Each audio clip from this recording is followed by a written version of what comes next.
కర్నూలు జిల్లా ఎమ్మిగనూరు మండలం టీసల్ల కుల్లూరు గ్రామానికి చెందిన ఉల్లి రైతు రాజు పెట్టుబడి కూడా తిరిగి రాదన్న ఆవేదనతో పండించిన ఉల్లి పంటను పొలంలోనే పశువులకు గొర్రెలకు మేతగా వదిలేశారు. రాజు 4 ఎకరాల్లో ఉల్లి పంటను సాగు చేశారు. ఈ ఏడాది మొదట అధిక వర్షాల కారణంగా సగం పంట నీట మునిగి తీవ్ర నష్టం వాటిల్లింది.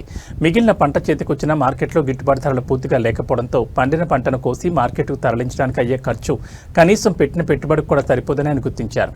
ఈ దయనీయ పరిస్థితి తట్టుకోలేక ఉల్లిగడ్డలను పొలంలోనే వదిలేసి వాటిని గ్రామ పశువులు గొర్రెలకు మేతగా ఉపయోగించుకోవడానికి అనుమతించారు. ఈ సందర్భంగా రైతు రాజు కన్నీరు మున్నీరు మాట్లాడుతూ మా కష్టం అంతా వృధా అయింది. ఒకవైపు ప్రకృతి వైపరీత్యాలు, మరోవైపు ధరల పతనం మమ్మల్ని కోలుకోలేని దెబ్బతీశాయని ఆవేదన వ్యక్తం చేశారు.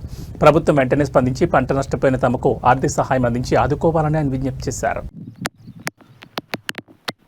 హలో సార్, నమస్తే సార్.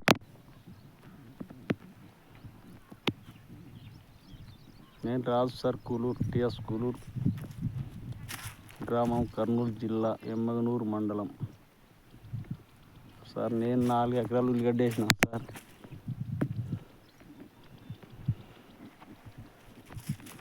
ఉల్లిగడ్డకి రేట్ లేకపోవడం వల్ల సార్ మేము బర్రెలకి ఇడిపించినాం సార్.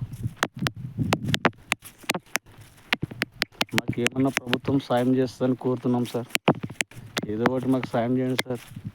చాలా కష్టాల్లో ఉన్నాం సార్. మేము చాలా ఇబ్బందుల్లోకి వెళ్ళిపోతున్నాం సార్. ఏం సార్ మరి రైతులకి ఇంత అన్యాయం సార్. రేటు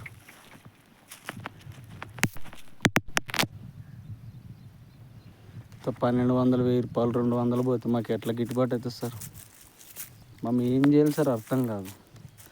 మీరే మాకు సాయం చేయండి సార్. గొర్రెలు మేపుతున్నాం సార్. 4 ఎకరాలు సార్. 1 ఎకర కాదు, 2 ఎకరాలు కాదు. మీరే మాకు సాయం చేస్తారని కోరుతున్నాం సార్.